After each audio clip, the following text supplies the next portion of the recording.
तो अब तक तो आसाराम पर ही संगीन आरोप लग रहे थे, लेकिन अब आसाराम समेत पूरे परिवार पर आरोप लगे हैं। उनके बेटे से लेकर पत्नी और बेटी तक इल्जामों के घेरे में। दुनिया के सामने सफेद चोला पहनकर खुद को संत कहलाने वाले आसाराम के बारे में ऐसे ऐसे खुलासे हो रहे हैं जिसके बारे में सुनकर आपको एक बार यकीन नहीं होगा। लेकिन ये आरोप वो लोग लगा रहे हैं जो कभी उनके साथ रहे हैं। कोई सेवादार बनकर रहा, कोई वैद्य बनकर रहा। और सूरत से आज खबर आई, सूरत में दो बहनों ने आरोप लगा दिया कि आसाराम और उनके बेटे नारायण साईं ने उनके साथ रेप किया है। हमारे साथ बातचीत करने के लिए तमाम खास मेहमान मौजूद हैं और इस वक्त नीलम दुबे भी हमारे साथ जुड़ चुकी हैं। आप आसाराम की प्रवक्ता हैं। नीलम जी, अब तक तो आसाराम के पक्ष में आप लोग तमाम दलीलें दे रही थी, अब तो नारायण साईं और आसाराम के जो बेटी और पत्नी, उन पर भी आरोप लग चुका है और मामला दर्ज हो चुका है, एफआईआर दर्ज हो चुकी है। देखिए, मामले में साफ साफ दिखाई दे रहा है कि बेटी और पत्नी पर जो आरोप लगा है कि ये बलात्कार करने के लिए हेल्प करती थी, प्रेरित करती थी। भारत देश में क्या, दुनिया में कोई महिला अपने घर के पुरुष को बलात्कार के लिए लालायित नहीं करेगी। ये सच है, और जब ये सच है तो बाकी का सच आप समझ सकते हैं क्या है। मतलब आपको किसी जांच पड़ताल का इंतजार नहीं है, सीधे क्लीन चिट। मैंने कब कहा? मैं तो आपके सवाल का जवाब दे रही हूं। मेरठ से भी एक लड़की ने आरोप लगाया था, उसके पहले तमाम आरोप लगे। और यही नहीं, सूरत में जो आरोप लगे हैं, दोनों लड़कियों ने ये आरोप लगाए। दो लड़कियां अपनी इज्जत के बारे में इस तरह की बात क्यों कहेंगी? अगर आप दूसरे ढंग से तर्क दे रही हैं तो इस पक्ष को भी तो समझिए। या ये भी तो सोचो ना, कोई बेटी अपने पिता को कहेगी बलात्कार करो। बरनाली बसक हमारे साथ हैं, आप वकील भी हैं। बरनाली, आपसे समझना चाहूंगा, तो क्या कोई महिला कहेगी कि मेरे साथ बलात्कार हुआ है और अपनी इज्जत सरेआम उछालेगी? बिल्कुल, मेरे को तो नहीं लगता है कि जो भी ये आरोप लगा रहा है, जैसे कि ये बोल रहे हैं सिर्फ एलिगेशन है, मेरे को नहीं लगता ये जस्ट सिंपलिसिटी एलिगेशन है। डेफिनेटली इसमें कुछ हुआ होगा, इसलिए ये लड़की लोग आगे बढ़ के, जब ये खुलासा हुआ, जब ये सामने आई, तभी ये तमाम लोग मतलब आगे आके मतलब ये लोग कंप्लेन फाइल कर रहा है। बिकॉज उन लोग को भी हिम्मत कहीं से बढ़ रहा है कि ये लोग भी आगे मतलब पेश करें ये सारी चीजें। बिकॉज ये बापू राम के नाम पे, आसाराम बापू जी, सबको एक मन में डर होता है कि ये लोग ऐसा, हम लोग का ये बिलीव है कि ऐसा कोई कर नहीं सकता है। Least is to say that कोई संत माजा ऐसे कोई काम कर सकता है। तो ये चीज पहले सामने नहीं आ रहा था, लेकिन आप सामने आ रहा है। अभी नीलम दुबे जी ने कितनी साधारण शब्दों में कह दिया, क्या कोई ऐसे प्रेरित करेगी? आज देखिए, पहले लोग पहचाने जाते थे यक्ष किन्नर गंधर्वा धूतुम तनाथ फालितम, यानी कि यक्ष गिंदर राक्षस जो प्रेत है, ये सब लोग पहचाने जाते थे। लेकिन आज इंसान के भेष के अंदर आसाराम जैसे राक्षस जो है, जो पहचाने नहीं जा सकते। वजह आपने बहुत सिंपल तरीके से कह दिया, प्रेरित करेंगे। क्या कोई गुरु अपने शिष्य को एकांत कुटिया में ले जाके उसको मेडिकल रेमेडीज के सामने बलात्कार करेगा? ये भी अगर होता होगा तो शायद यही होता होगा। क्या अपने आश्रम में पढ़ने वाले बच्चों को उनकी संदेहपद मृत्यु होगी? वो भी होता होगा तो शायद इसी देश के अंदर होता होगा। तो आप किसी भी परिस्थिति को आसानी से नहीं नकार सकते कि क्या कोई स्त्री करेगी। अगर ऐसा ना होता तो इसी देश के अंदर ऐसे भी राक्षस और भेड़िए पैदा हुए जो अपने बच्चों के साथ बलात्कार करते हैं, जो अपने बच्चों के साथ बलात्कार करके बहुत सामान्य सी बात है। नीलम जी ने एक चीज बोली है कि कोई औरत मतलब कोई किसी की बीवी ऐसा नहीं कर सकता है, कैसे मतलब वो इस चीज को इंस्टिगेट कर सकता है। लेकिन एक चीज मैं ये बोलूंगी कि ये दोनों भी तो लड़की हैं जो ये एलिगेशंस लगाए हैं। नीलम, जवाब दीजिए। आनंद जी बहुत एक बात बहुत मार्केकाज। इन्होंने कहा कि कोई बेटी अब ये नहीं कहेगी अपने बाप से, लेकिन कोई लड़की अपनी इज्जत की बदनामी करके समाज में ये कहेगी कि मेरे साथ ये पाप हुआ है। क्या ऐसा कोई कहेगा? इसका मैं जवाब चाहता हूँ। नीलम जी, आप और दूसरी बात जवाब ले लेते हैं स्वामी जी, फिर आप बोलिएगा। नीलम जी, देखिए, इन्वेस्टिगेशन होगा तो आपके सारे सवालों का जवाब मिल जाएगा। इतनी जल्दी क्यों बचा रहे हैं आप लोग? थोड़ा धैर्य रख सकते हैं कि नहीं? आज सुबह एफआईआर दर्ज हुई है, और आज क्यों दर्ज हुई है हम ये भी बता देते हैं। क्यों? क्योंकि आज हमारे सभी आश्रमों में धूमधाम से बापूजी का आत्म साक्षात्कार दिवस मन रहा था, इसलिए सुबह सुबह एफआईआर दर्ज करवाई। षड्यंत्रकारी किस हद तक जा सकते हैं समझ सकते हैं आप। आत्म साक्षात्कार आप करिए। आत्म साक्षात्कार करने की जरूरत उन हजारों लोगों की है जिन्हें धर्म के नाम पे आप इतने 25 सालों से 40 सालों से बेवकूफ बनाते रहे। किस चीज का साक्षात्कार? एक गुरु किस तरीके से एक कुटिया में ले जाके मासूम बच्चों को मोलेस्टेशन करता है, शोषण करता है, इस चीज का साक्षात्कार। क्या सिखाएंगे आज आप गैदरिंग के अंदर लोगों को कि कैसे सरकारी जमीनें घेरी जाए, कैसे लोगों पर गोली चलवाई जाए, कैसे जो इंसान की तो बात छोड़िए, जो जमीन पशु पक्षियों के लिए वन की जमीन सरकार ने उनके लिए रिजर्व करी है वो भी कैसे घेरी जाए, कैसे अपना अश्वमेध के रथ घोड़ा के साक्षात्कार करवाएंगे। कहा गया है, देखिए कहा गया है आज जो नन्ही कन्यकाओं की जिस प्रकार से इनके साथ और बहुत गंदे जो इनके साथ शील हरण का जो आरोप है और समाज में तथा कथित भगवानों के साथ, तो आज हमारे शास्त्र ग्रंथों में क्या उत्थित जागृत प्राप्त वरान्य बोलते हैं, उठो जागो और प्राप्त करो अपने लक्ष्य को। मैं जितने सनातन धर्म के अनुयायी हैं, जितने हिंदू धर्म के अनुयायी हैं, मैं उनसे कहना चाहता हूं कि जिस प्रकार से पहले उठो हिंदुओं जागो, सनातन धर्म के लोगों को जागो, ऐसे जो अपने आप को भगवान कहते हैं, भगवान कभी भी ये नहीं कहता कि मैं भगवान हूं। और दूसरी बात, आज आसाराम ने अपने कुकर्म को छिपाने के लिए ये भगवान बनते हैं, आज करोड़ों रुपया अपने साधकों का मेहनत का पैसा, कठिन परिश्रम का पैसा इन्होंने वकीलों पे बर्बाद किया। जो लोग आत्म साक्षात्कार कर रहे हैं उनसे मैं ये कह रहा हूं कि कैसा आत्म साक्षात्कार कर रहे हैं आप। ये देखिए कि आपका पैसा वकीलों में और गंदे तरह से बहाया जा रहा है और उसका मिसयूज हो रहा है। जवाब देना चाह रही है नीलम जी, जवाब देना चाह रही है, बोलिए। एक मिनट, एक बात मैं जो कहता हूं उनको मैं समझ देता हूं। एक बात कहता हूं, आज कहते हैं कि देवियों का जिस प्रकार से आज ये नवरात्रे चल रहे हैं, माँ भगवती के चरणों में एक आराधना है मेरी कि अंधेरा धूप को धमका रहा है, अंधकार धरा पर छा रहा है। मैं माता भगवती से प्रार्थना करता हूं कि कुछ भी हो, ये मौसम बदलना चाहिए, इन पाखंडियों का जनाजा धूम से अब निकलना चाहिए और इन जितने भी तथाकथित ठीक है समझ गया आपकी बात नीलम जी। ये तमाम बातें संत समाज के लोग ही कह रहे हैं।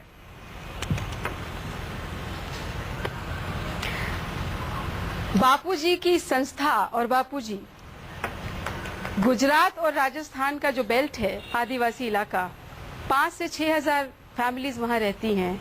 वो लोग वोट नहीं डालते, इसलिए कोई नेता उन्हें विजिट नहीं करता। वहाँ हर फैमिली आसाराम जी तो जब गिरफ्तारी के पहले तमाम बातें कह रहे थे उसमें ये भी कह रहे थे कि चुनाव होने वाले हैं, एक तरह से संकेत दे रहे थे। अनाज की बोरी जाती है, उनके साधक नाराज हो गए तो वोट बैंक की राजनीति तो नहीं कर रहे थे। दवाइयाँ जाती हैं। हाँ। उन फैमिली से जाके पूछो बापू आसाराम क्या करते हैं उनके लिए। अनाज देना, दवाइयाँ देना, गारंटी दे देता है किसी का रेप करने की या किसी की हत्या कराने की कोशिश करने की।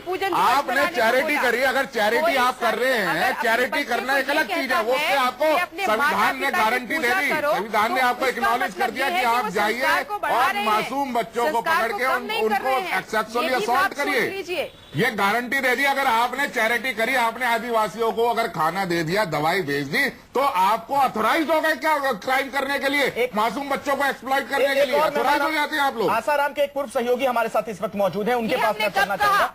नीलम जी आता हूं मैं आपके पास जी। आसाराम की एक पूर्व सहयोगी हमारे साथ बने हुए हैं जो कि अपना नाम नहीं बताना चाहते हैं, लेकिन उनसे मैं समझना चाहूंगा क्या होता था आसाराम के आश्रम में, जरा आप बताइए। ये जो तमाम आरोप अब लगे हैं, पहली चीज तो मुझे नीलम जी क्या कह रही है उनकी आवाज मुझे बिल्कुल नहीं आ रही है, वरना नीलम जी क्योंकि लगातार झूठ बोलती हैं, मैं कई चैनल्स में देखा है। एक बार उनकी आवाज पता चले मुझे तो भी मैं डिस्कशन करूं। अभी बात उठी है वहां के आदिवासियों के साथ। रिलीफ के अंदर क्या होता है, 1 रुपए खर्चा किया जाता है और 100 रुपए के बिल्स इकट्ठे किए जाते हैं ब्लैक को व्हाइट करने के लिए। कौन करता है ये? मतलब 1 लाख खर्चा किया गया तो 1 करोड़ से ज्यादा के बिल इकट्ठे किए जाएंगे। ये सब आशाराम के इशारे पर होते हैं, वहां के फाइनेंस डिपार्टमेंट से सब हैंडल होते हैं, क्योंकि ये सब काम मेरे सामने ही हुए हैं सारे के सारे। बहुत बड़े बड़े हवाले हुआ करते थे। नीलम दुबे जी तो अभी आई हैं, मेरे को 9 साल हो गए वहां रहते हुए।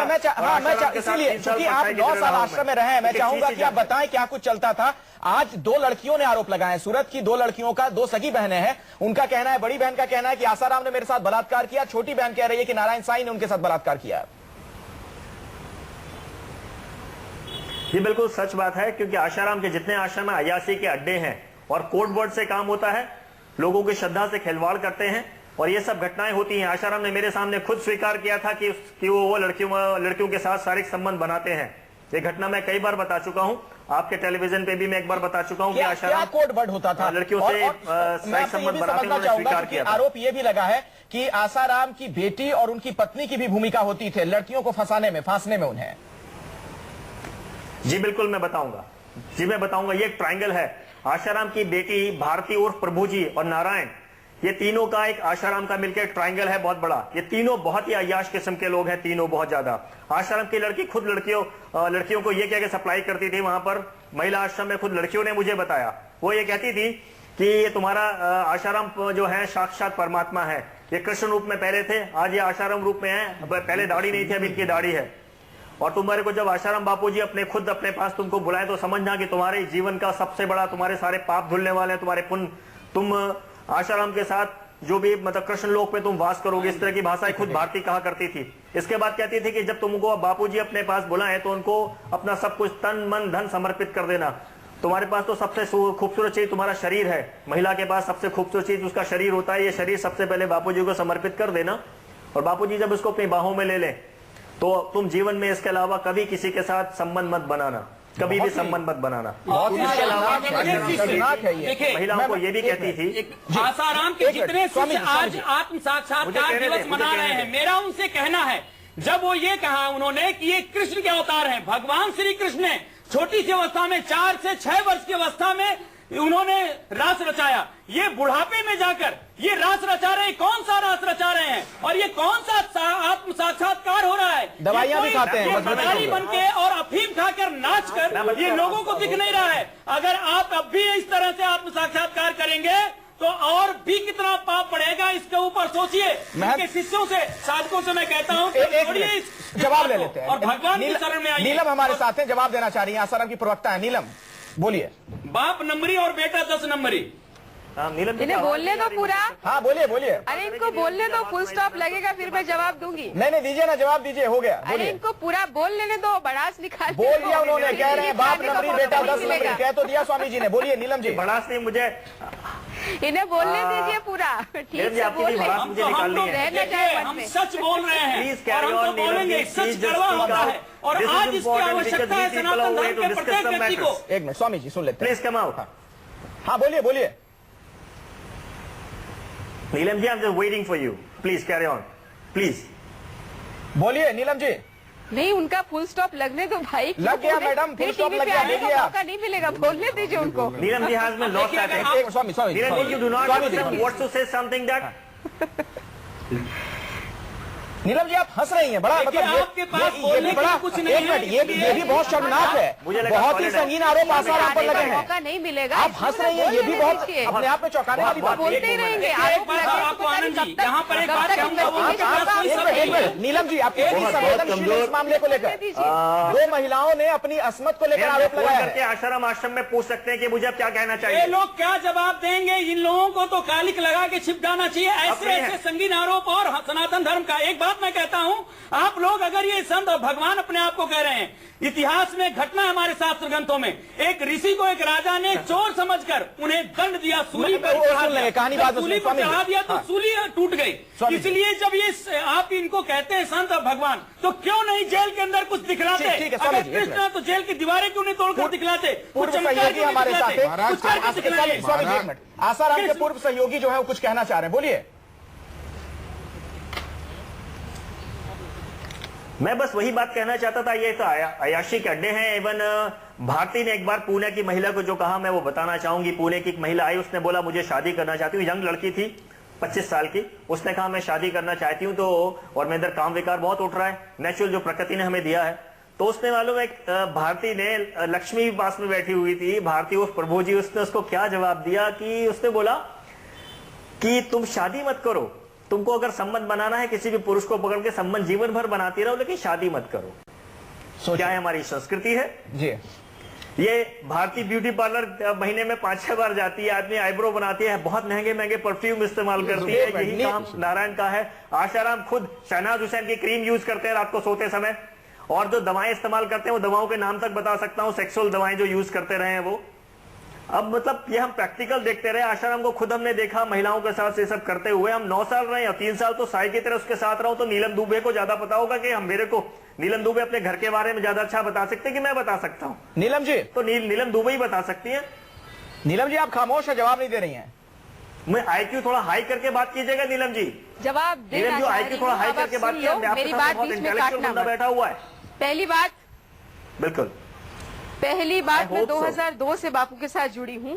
और मैं भी आश्रमों में जाती रही हूँ, आश्रमों में रही हूँ, मैंने आश्रम की सारी गतिविधियां देखी हैं। ये जनाब जो बोल रहे हैं उसमें जरा भी सच्चाई नहीं है। ये आज जो मामला उठ के आ रहा है, साफ साफ सबको समझ में आ रहा है कि षड्यंत्र है, सबको समझ में आ रहा है। इन्वेस्टिगेशन हो जाने दीजिए, उसके बाद बात करेंगे। जल्दबाजी किस चीज की है? सब कौन है और कैसे षड्यंत्र है बताइए। मालूम है, बहुत सारे लोग, करीबन 50% से ज्यादा लोग उनकी फोटो निकाल के फेंक चुके हैं, जला चुके हैं। आज की तारीख में आपको मालूम है, पैरों से कुचला है मेरे सामने बहुत से लोगों ने। आप कह रहे हो कि हम षड्यंत्र कर रहे हैं। स्त्रियों का सील हरण करवाने के पश्चात बनेंगे। एक बात आपको कहना चाहता हूँ, उनके बीच बात हो जाती है। स्वामी जी आऊंगा आपके पास। सारे आश्रमों में आज सत्संग चला है, हर आश्रम में जबरदस्त भीड़ थी। आप क्या बात कर रहे हैं? अरे भीड़ नहीं है, ये तो मदारी भी भीड़ लगा लेता है। लोग भोली भाली जनता को बेवकूफ बनाया गया है। उनके पास तो विवेक नाम के भी चीजें। तो पहले आसाराम पर आरोप लगता है, आरोप लगे उसके बाद वो जेल में गए। अब उनके बेटे पर, उनकी पत्नी पर, बेटी पर, तमाम लोगों पर संगीन आरोप लगे हैं। सवाल कई हैं। महंत नवल किशोर दास जी, आपसे मैं समझना चाहूंगा, क्या इसके बावजूद आसाराम को संत कहा जा सकता है? और क्या उनके जो तमाम तथाकथित फॉलोअर्स हैं, लाखों में जिनकी संख्या उनके समर्थक बताते हैं, क्या उनके साथ ये विश्वासघात नहीं है आश्रम में जो कुछ चल रहा था? देखिए, संत का मतलब ही होता है जो सरल है, सहज है, जो वासना से उपासना की ओर ले जाता है। जहां तक बौद्धिकता की बात है, रावण जब दरबार में बैठता है तो बड़े विद्वानता की बात करता है, वेदों की बात करता है, शास्त्रों की बात करता है, पुराणों की बात करता है, मुक्ति की बात करता है। वही रावण जब अपने महल में जाता है तो वासना में डूब जाता है। लेकिन कहलाता तो रावण है ना वो। हाँ, मेरा निवेदन सुन लीजिए। हाँ। अब संत और असंत, दानव और मानव कौन है आप तय कर लीजिए। वही रावण दरबार में बैठ करके मुक्ति की बात करता है, वेदों की बात करता है, पुराणों की बात करता है। वही रावण अपने महल में जाकर के अति विचित्र कहे जा तो सुनाई, हनुमान जी कहते हैं कि अति विचित्र है, वो वासना में डूब जाता है। तो जो आसन पे बैठ कर मतलब आसाराम का चरित्र रावण की तरह है। मेरा निवेदन है, जो सत्य एक जैसा है, समाज में एक जैसा, एकांत में एक सा, वो संत है। और समाज में कुछ एकांत में कुछ वो असंत। स्वामी जी, तो आसाराम सलाखों के पीछे हैं और ऐसा लगता है कहीं उनके बेटे नारायण साईं को भी जेल न जाना पड़ जाए। आरोप बहुत संगीन लगे हैं। सूरत में 2 बहनों ने आरोप लगाया है कि आसाराम और उनके बेटे ने उनके साथ रेप किया है और इसमें मिलीभगत होती थी आसाराम की बेटी की, उनकी पत्नी की।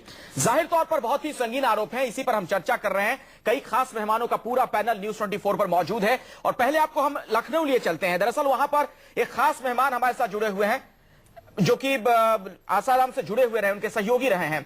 आपसे थोड़ा मैं ये समझना चाहूंगा, हमारे दर्शकों को भी बताइए, इस तरह के जो आरोप आसाराम पर लगे हैं उसमें कितना दम आपको नजर आता है, क्योंकि आप उनके साथ रहे लंबे वक्त तक, करीब 10 साल उनके साथ रहे आसाराम के साथ।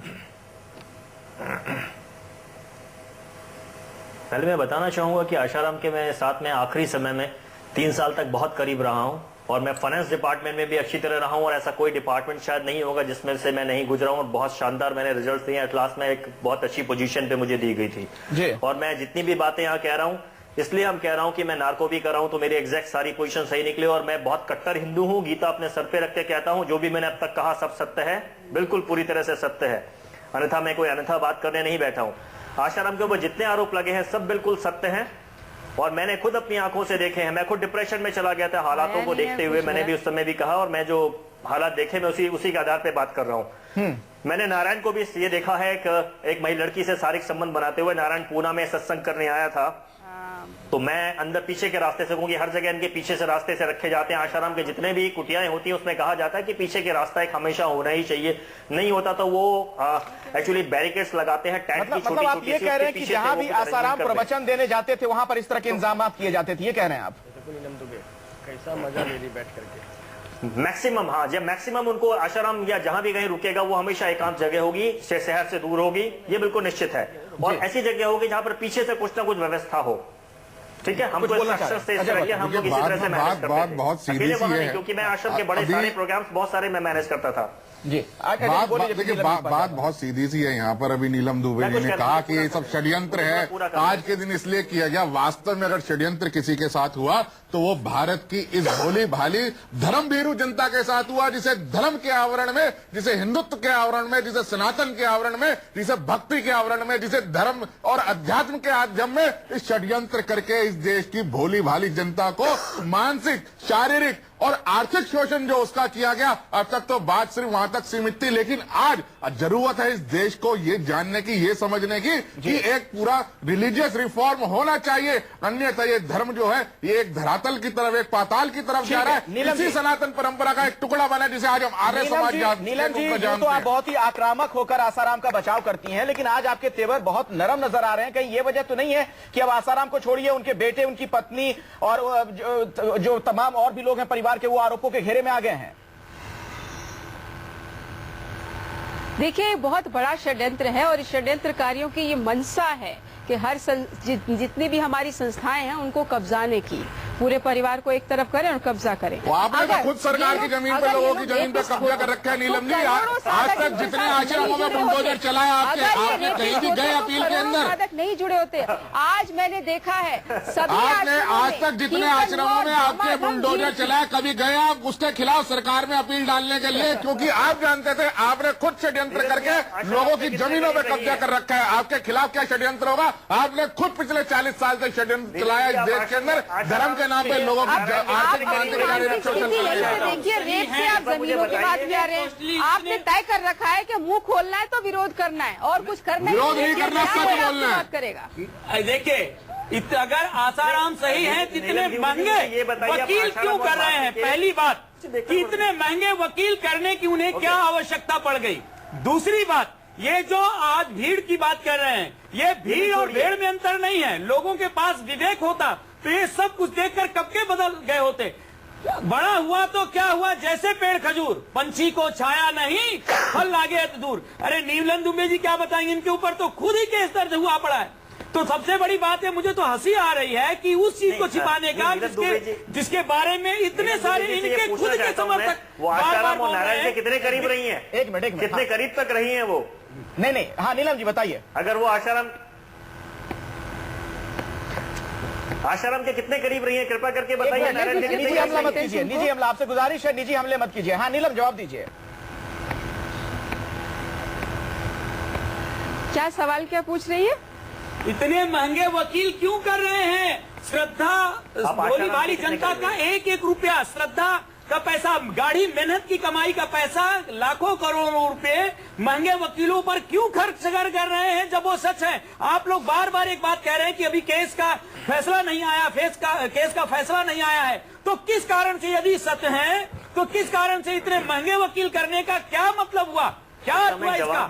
और नीलम जी, आप जिस तरह, नीलम जी जिस तरह से आप आसाराम का बचाव कर रहे हैं, आप तो उन्हें और फंसा देंगे। आप तो जवाब ही नहीं दे रही हैं। वकील करे या सस्ते करे, हाँ, महंगे वकील करें या सस्ते करें, इसमें आपको आपत्ति क्या है? हमें आपत्ति है क्योंकि हमें आपत्ति है क्योंकि हमारे देश की भोली भाली जनता को बेवकूफ बनाकर उनके गाड़ी की कीमत की, गाड़ी मेहनत की कमाई को यहाँ पे वकीलों में व्यर्थ गंवाया जा रहा है, सत्यानाश किया जा रहा है और देश की जनता को ठगा जा रहा है। स्वामी जी, आसाराम के पूर्व सहयोगी कुछ बोलना चाह रहे हैं। गीता में एक बात कहते हैं। स्वामी जी एक मिनट, मैं समझ लूंगा, वो सुन लूंगा आपसे। आसाराम के एक पुराने सहयोगी कुछ कहना चाह रहे हैं, बोलिए। आसाराम जी का दावा है कि वो कितनी ही जगह प्रकट हो जाते हैं। आसाराम जी के साधक भी बोलते हैं कि वो सैकड़ों जगह एक बार में प्रकट हो जाते हैं। कृपा करके एक बार वो दिखाएं, प्रकट होकर जेल से बाहर दुनिया को दिखा दे, इतना सब बवाल हो रहा है। आसाराम जी कहते हैं मैं अंतर्यामी हूँ, किसी के अंदर भी जाके मैं वो कर लेता हूँ, सब चीजें जान लेता हूँ, किसी के शरीर में प्रवेश करता हूँ। आसाराम जी मेरी जेब में प्रवेश करके बता दे क्या क्या सामान पड़ा है, मैं बॉन्ड साइन करता हूँ और वचन देता हूँ कि जीवन भर आसाराम की जगह मैं जेल भुगतूंगा आजीवन।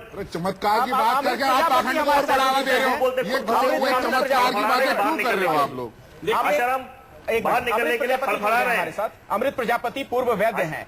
अमृत प्रजापति जी, आप तो चूंकि वैद्य रहे, आसाराम के बहुत बातें जानते होंगे, करीबी चीजें आपने कई सारी देखी होंगी। आपने क्या आश्रम में देखा था और जिस तरह की दवाइयां लेते थे आसाराम, आरोप ये भी लगा कि उन्हें अफीम की लत थी। आसाराम जी ये अर्ली डिस्चार्ज के लिए हमेशा दवाइयां खाते थे। मैंने उनको ये यौन शोषण करते हुए इन्हीं दोनों आंखों से देखा हुआ है और कई बार कितनी सारी लड़कियां उनके मतलब रोज कभी 2 बजे, कभी रात को 11 बजे, कभी सुबह में 4 बजे लड़कियों का आना जाना तांता लगा रहता था। आश्रम में होता क्या था? जिस तरह की बातें आप लोग बता रहे हैं, वो भी गाड़ी लेके आश्रम में जाकर जाती थी, वो भी मैं बता रहा हूँ। त्रिवेदी पंच में और एक बात मैंने उनके मुख से वो बयान में ये कह रहा है, जो ये अभी कह रहा है उसका उलट इसने बयान दिया है। तो जज के सामने ये व्यक्ति कुछ कहता है, चैनलों में जाके कुछ कहता है, जरा इसे तय तो कर लीजिए। और क्या ये कहा वो इन्होंने आदमी है यहाँ पे? जिसने अपनी पत्नी को बुर्खा पहनाया और बापू के ऊपर आरोप लगवाया। त्रिवेदी अपनी साहब ने पत्नी को बुर्खा पहना के आरोप लगवाया और फिर उसके बाद इन्वेस्टिगेशन हुआ तो गलत साबित हुआ और जेल त्रिवेदी गया। कमीशन और की ये रिपोर्ट पहले आज तक है। सार्वजनिक हुई है। ये त्रिवेदी छप्पन कमीशन की नाम से रिपोर्ट एक नीलम जी यंग आज तक सार्वजनिक हुई है, आप ये बता दीजिए। नीलम दुबे जी, आप ये बयान बोलने के अलावा त्रिवेदी कमीशन की रिपोर्ट सार्वजनिक हुई नीलम जी। इन्फॉर्मेशन दे रहे हैं, वो ये बयान इन्फॉर्मेशन इसने दिया है। कैसे नीलम जी आप बताइए ना, त्रिवेदी कमीशन की रिपोर्ट आज तक जनता के सामने आई क्या? कैसे आ गई नीलम जी आपके पास? त्रिवेदी कमीशन की रिपोर्ट सार्वजनिक हुई है आज तक, आप बताएं। ये बयान इसने दिया है। मैं कह रहा हूँ आज तक जब रिपोर्टिंग अरे जो बयान हुई दिया है वो बयान हम ले जाते हैं ना, ये बयान का कॉपी है, मामले में कुछ नहीं ये बोलना। बयान का कॉपी है। हाँ, अमृत प्रजापति जी बोले। इसी अमृत प्रजापति ने एक यंग मैन को त्रिवेदी कमीशन में मार दिया। उन्होंने मुझे आसाराम पर बात कर रहे हैं त्रिवेदी साहब ने कि आपको यौन शोषण के मामले में यहाँ पे कुछ नहीं बोलना है। प्रजापति किस टाइप का आदमी है जरा ये तो जान लो। बिना जाने उसको बुला लेते हो चैनल में, क्या हाँ, और फिर बोलिए। बोलने के लिए मौका देते हो। बोलिए। और हम जब कहते हैं कि वो व्यक्ति कैसा है, अरे तो आप एक बलात्कारी का सपोर्ट करते हो, महिला होते हुए भी। एक बात यहाँ पे आपको शर्म आनी चाहिए। देखिए, महिला होते हुए भी एक बलात्कारी का सपोर्ट वोटिंग कर रहे राइट हैं। किसी का छीनना बहुत बड़ा अपराध है। वहाँ पे उन्होंने अपने भक्तों का वोट देने का जो राइट छीना है, क्यों छीना गया, इसके प्रति ये प्रश्न करना चाहता हूँ। दूसरी बात, गुरुर ब्रह्मा गुरुर विष्णु गुरुर देवो महेश्वर, गुरु साक्षात पर ब्रह्म तस्मै श्री गुरुवे नमः, इसका क्या अर्थ होता है? गुरु साक्षात ब्रह्मा है, विष्णु है, महेश है और साक्षात पार ब्रह्म है। ये कहाँ का पार ब्रह्म है? कैसा पार ब्रह्म है जो अपनी शिष्य की आत्मीयता को लूट लेता है? अमृत प्रजापति, आपसे ये समझना चाहूंगा, आरोप जो तमाम लगे उसमें एक संगीन आरोप ये भी है कि तमाम तरह की दवाइयों का सेवन करते थे आसाराम। क्या ये दवाइयां क्या थी आखिर? हाँ बिल्कुल करते थे। हाँ, ये दवाइयों का नाम है नहीं किस लिए, मैं नाम नहीं जानना चाह रहा हूँ, किस लिए दवाई? पुष्प धनवार, बताता हूँ मैं आपको बताता हूँ। ये जो है वो सेक्स उत्तेजित करने वाली दवाइयाँ है। मकरध्वज। अच्छा, आसाराम के पुराने सहयोगी कुछ कहना चाह रहे हैं इन दवाइयों के बारे में। हाँ बोलिए। जी मैं खुद उनको कई बार अफीम दिया करता था, मुझे मालूम नहीं था अफीम है, मुझे बहुत समय के बाद पता चला अफीम है। चरस और गांजा भी हम अपने हाथों से कई बार निकालते थे, हमें बताया जाता था ऐसा तेल लगाओ, वैसा रगड़ो, इसमें से दूध निकालो, हाथ में रगड़ो। हमें तो बहुत दिनों के बाद पता चला ये चरस और गांजा है, वो खुद जलाते थे, हमारे सामने ही पीते थे और हमको ये भी पीने के बाद कहा करते थे तुम्हारी श्रद्धा तो नहीं हिली, ठीक है। और अफीम वो रोज शाम को रात को लिया करते थे, सुबह भी कभी कभी लेते थे। और वो दवाओं के नाम मैं आपको 4 बताता हूँ, वो 4 की दवा दिन में 3-3 बार, कभी 2 बार लिया करते थे। काम चूड़ामणि रस। नहीं दवाइयों का नाम हमें नहीं जानना है, हम प्रचार नहीं करना चाह रहे। नीलम जी, एक संत को इस तरह की दवाइयों की जरूरत क्यों, मादक दवाइयों की जरूरत क्यों आखिर? ये क्या प्रूफ है कि आदमी सच बोल रहे हैं? क्या प्रूफ है ये? प्रूफ तो इस बात का नहीं है जो आप कह रहे हो वो भी सच है। प्रूफ तो इस चीज का नहीं है, आप जो बोल रही हो वो सच है। आपका क्या प्रूफ है, आप जो सच बोल रहे हो? आपका क्या प्रूफ है? नीलम जी, आपके पास क्या प्रूफ है, आप सच बोल रहे हैं? करोड़ों नहीं, अपने कैलकुलेशन गलत करो, कैलकुलेशन बैलेंस कीजिए। करोड़ों नहीं है साधक, आप लोग झूठ बहुत बोलते हैं, आपके साधक करोड़ों नहीं है। आइए गिनवाती हूँ, मेरे साथ आइए, मेरे साथ आइए, गिनवाती हूँ, मेरे को कैलकुलेशन, मेरे साथ आइए, गिनवाती हूँ करोड़ों, और गिन के दिखाना। आप मुझे रिपोर्ट दीजिए, मैं आपको दिखाऊंगा। अरे मैं आपको दिखाऊंगा, ऋषि प्रसाद की पत्रिकाओं से कभी साधक काउंट नहीं होते हैं, मैं आपको सिखाऊंगा, क्योंकि ये खेल हम खेलते थे वहां पर, वहां की पॉलिसीज आपसे ज्यादा हम जानते हैं। जिस समय 3,72,000 साधक थे, अराउंड 4 लाख के आसपास, उस समय 52,000-60,000 बोले जाते, 52,60,00,000 बोले जाते थे साधक उस समय। आप हमें क्या सिखाएंगे? वहां की पॉलिसी देख, एक डिपार्टमेंट से गुजरा हुआ हूं मैं। आज के बाद वो ऋषि प्रसाद की पत्रिका की काउंटिंग से कभी कैलकुलेट नहीं होता, क्योंकि क्या साधक क्या करता है, पड़ोसी को पकड़ाता है कि 50 रुपए दे दे यार, एक मेंबर बन जाए, फिर पकड़ेगा 50 रुपए दे दे, जो साधक नहीं भी होता उसके मेंबर बनाता है। साधकों की कैलकुलेशन हमसे पूछिए, हम ज्यादा अच्छी तरह जानते हैं। आपको शायद नॉलेज नहीं है, आप गलती से बैठ गई और आप जो बोल रहे हैं उसका क्या प्रूफ है, मुझे बताएंगे आप? क्या प्रूफ है? आप जो कह रहे हैं सब सच है। हम तो दावा, हम तो गीता सर पे रख के बोल रहे हैं, आप गीता सर पे रख के बोल रहे हैं। बारे में क्या जानेंगे? आप आश्रम में रहे हैं इसलिए नहीं जानते ना, सत्य जानते हैं, झूठ नहीं जानते हैं। You are saying the total nonsense. Unnecessarily you are putting yourself in the some nonsense kind of words over here. और कुछ भी नहीं बोल रहे हो, कुछ भी बोलते चले जा रहे हो। अरे तुम जवाब नहीं दे रही हैं, जवाब देना नहीं चाहती क्या? कितने घंटे बिताए हैं कितने घंटे बताएं, बताओ। एक रान गुड्डे में आप कितने घंटे बिताए आशाराम के साथ? मुझे जवाब निजी हमले नहीं, निजी हमले नहीं। नीलम जी जवाब दीजिए। लंगोट पहनता है कि नहीं, आपको मालूम है कि नहीं? ये चड्डी पहनता है, ये इजाजत आपको नहीं दे सकते, निजी हमला नहीं। आशाराम क्या कपड़े पहनता है? गुजारिश है, मुझे मालूम, आपको नहीं मालूम होगा। निजी हमला नहीं, बाकी बात लगाता है, कौन सी क्रीम लगाता है, ये मुझे मालूम होगा, तुम्हें नहीं। महंत नवल किशोर दास हमारे साथ बने हुए हैं। महंत जी, साबुन लगाता है, ये बातें क्या आपको चौंकाती नहीं है? जो शख्स दुनिया के सामने इस तरह से किसी को सब कहता रहा सालों तक, उसका अब ये चरित्र सामने आ रहा है। देखिए, मैं बड़ी वेदना के साथ मैं बहुत के सामने आरोप लगा है कि आप लोग कैसा बोल। ठीक है, सुन लेते हैं। महंत नवल किशोर दास हमारे साथ आने चाहिए, तुम कहना चाह रहे हैं। भैया जी महेंद्र की बात सुन लो। हाँ, बोलिए बोलो बड़े भैया। मैं बड़ी वेदना के साथ ये व्यक्त कर रहा हूँ बताइए तो सही, कि कितना आज पैसा यहाँ लिया है पर जो कुछ हो रहा है तो केवल एक जवाब आसाराम दीजिए। जी को क्षति नहीं है। मैं आपको कह रहा हूं, आसाराम आपने जी कितना ने पैसा अपने लिया है वो कृत्य के बताइए। द्वारा अपने को, और मुझे लगता है आज का जो दृश्य दिखाया उससे अपने पूरे परिवार को ही एक अंधकार में ढकेल दिया, ऐसा मुझे प्रतीत होता है। वो भी धर्म का आश्रय लेकर के, इससे बड़ा जघन्य कोई अपराध नहीं हो सकता यदि ये सब सत्य है, क्योंकि सत्य है नहीं ये तो कानून तय कर पाएगा।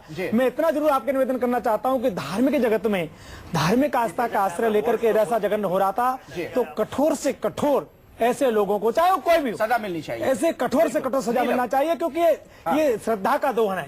और लाखों लोगों के साथ यहाँ लोग गिन रहे हैं कि कितने मारना चाहिए भक्त परमात्मा इस तरह की भगवान के नाम। आचार्य भोलानंद जी महाराज हमारे साथ है, जो हुआ है आचार्य भोलानंद जी महाराज हमारे साथ है। आप आश्रम से जुड़े रहे, अहमदाबाद में संयोजक भी रहे। भोलानंद जी, जिस तरह के आरोप यहाँ पर लग रहे हैं, कब से ये सब गोरख धंधा चल रहा था वहाँ पर? क्या आपने देखा? ये भोलानंद नहीं है, ब्रिजमोहन गुप्ता है। ये झूठ बोल रहा है, इसका नाम भोलानंद नहीं है, ये ब्रिजमोहन ऐसा है जी। ये जो नीलम दुबे बोल रही है ना, अपने पिता का वध किया है। ये जो नीलम दुबे बोल रही है ना, इसको ये पता ही नहीं है। आप दोनों आसाराम के सहयोगी रहे हैं, किस तरह से आप दोनों लड़ाई कर रहे हैं? और माता को नीलम दुबे का तो आसाराम ने नोएडा में आपका गुरु भाई है, अपने गुरु भाई का सम्मान करिए। मुझे बताएंगे आप खुलासा करके आपका गुरु भाई है, ध्यान भाई अपने भाई का सम्मान करिए। मैं आपसे पूछता हूं, जो नारायण साई को कोंडम ले जाके देती थी, पैसे लिए आपने? तुम्हारे रूम से कितने सारे कोंडम निकले थे आश्रम में? नीलम दुबे इसके कितने सारे कोंडम निकले थे वहां से? अब ये बात है 2008 की, ये इसे पूछो, मेरे पास उसका पूरा रिकॉर्ड है उसका। दूसरा, अभी भी इस पे एक अभी लगा हुआ है, इस पर लांछन लगा हुआ है अभी इस पे कितना बड़ा लांछन लगा हुआ है। अभी इसने इतना ये बोला, भगवान ये नानक जी के लिए कितना गलत बोला इसने, उसके बारे में इस पर लांछन लगा हुआ है। अभी जरा बच के रहे, नहीं तो तेरा हालत बहुत खराब होने वाली है। तुमको आप जो बातें कह रहे हैं उससे हमारा कोई इत्तेफाक नहीं है। भोलानंद जी, निजी हमले नहीं, बाकी बातें हम लोग कर रहे हैं। कुछ कह रहे हैं अजय गौतम? देखिए, कुल मिला के ना, कुल मिला के आज जितनी क्षति ये लोग जो धर्म के नाम पे बैठे हुए थे, इन्होंने इस धर्म को नुकसान पहुंचाने की, क्षति पहुंचाने की इतनी ज्यादा चेष्टा करी है। आज धर्म के नाम पे षड्यंत्र करके पिछले 40 वर्ष से लोगों की आस्था का दोहन किया है, उनका शोषण किया है, उनका मानसिक, शारीरिक, आर्थिक शोषण करते आए हैं। षड्यंत्र अगर इस किसी ने किया तो वो जो इनके ट्रस्ट आचार्य, अब कानूनी पहलू पर बात करेंगे। कानूनी पहलू पर सूरत में जो मामला दर्ज हुआ है, अपने दर्शकों को बता दें, न सिर्फ आसाराम बल्कि नारायण साईं के खिलाफ भी मामला दर्ज हुआ। और उन दोनों पर जो आरोप लगे हैं, जिन धाराओं के तहत, वो है 376, 377, 342, 346 और 354। बरनाली बसक मेरे साथ यहाँ पर स्टूडियो में मौजूद है। आप वकील है बरनाली, ये धाराएं कितनी संगीन है और क्या नारायण साईं भी जेल जा सकते हैं? देखिए, जो धाराएं लगी हुई है, जो रेप की धाराएं, हमें सबको पता चली गया है कि रेप के लिए पनिशमेंट क्या होती है। वो मैक्सिमम 7 years ऑफ इम्प्रिजनमेंट हो सकता है। जो अननेचुरल सेक्स की मतलब धाराएं लगाया गया है, उसमें लाइफ इम्प्रिजनमेंट भी हो सकती है और maximum punishment can go up to 10 years और लाइफ इम्प्रिजनमेंट। बाकी ये जो रॉन्गफुल कन्फाइनमेंट है, उसके लिए 1 साल की सजा है, और जो रॉन्गफुल कन्फाइनमेंट इन सीक्रेसी मतलब सीक्रेटली रखा जाता है, उसके लिए 2 साल की भी सजा मतलब हो सकती है। तो यही सारे मतलब देखते हुए लगता है कि ये जो धारा है, ये बिल्कुल सीरियस मतलब ये एलिगेशंस है, you can not take it lightly. और नीलम जी को मैं सुन रही थी, तब से सुन रही थी, और अभी ये बोल रहे कि let it be proved, let it come into the forefront. ये तो अभी बिल्कुल एलिगेशंस है, let it come in the forefront, then will take an answer from her. Because अभी जो इतने जोर शोर से वो मतलब अपने मतलब ये कहीं और से नहीं पता चल रहा है, जो मतलब सामने आ रहा है चीजें, ये उनके आश्रम से ही पता चल रहा है सब कुछ। बिल्कुल। तो अब तक तो आसाराम की मुश्किलें ही बढ़ती नजर आ रही थी, जेल में है फिलहाल इन दिनों, लेकिन अब उनके बेटे के खिलाफ भी कई गंभीर आरोप लग गए हैं, एफआईआर तक दर्ज हो चुकी है और ऐसे में बहुत हद तक मुमकिन है कि उनकी भी गिरफ्तारी हो जाए। नीलम दुबे जी, अब हो सकता है नारायण साईं भी गिरफ्तार हो जाए। उसमें आपको क्या दिक्कत है? जो इन्वेस्टिगेशन नहीं, दिक्कत तो आपको होगी ना, मुझे क्या दिक्कत होगी?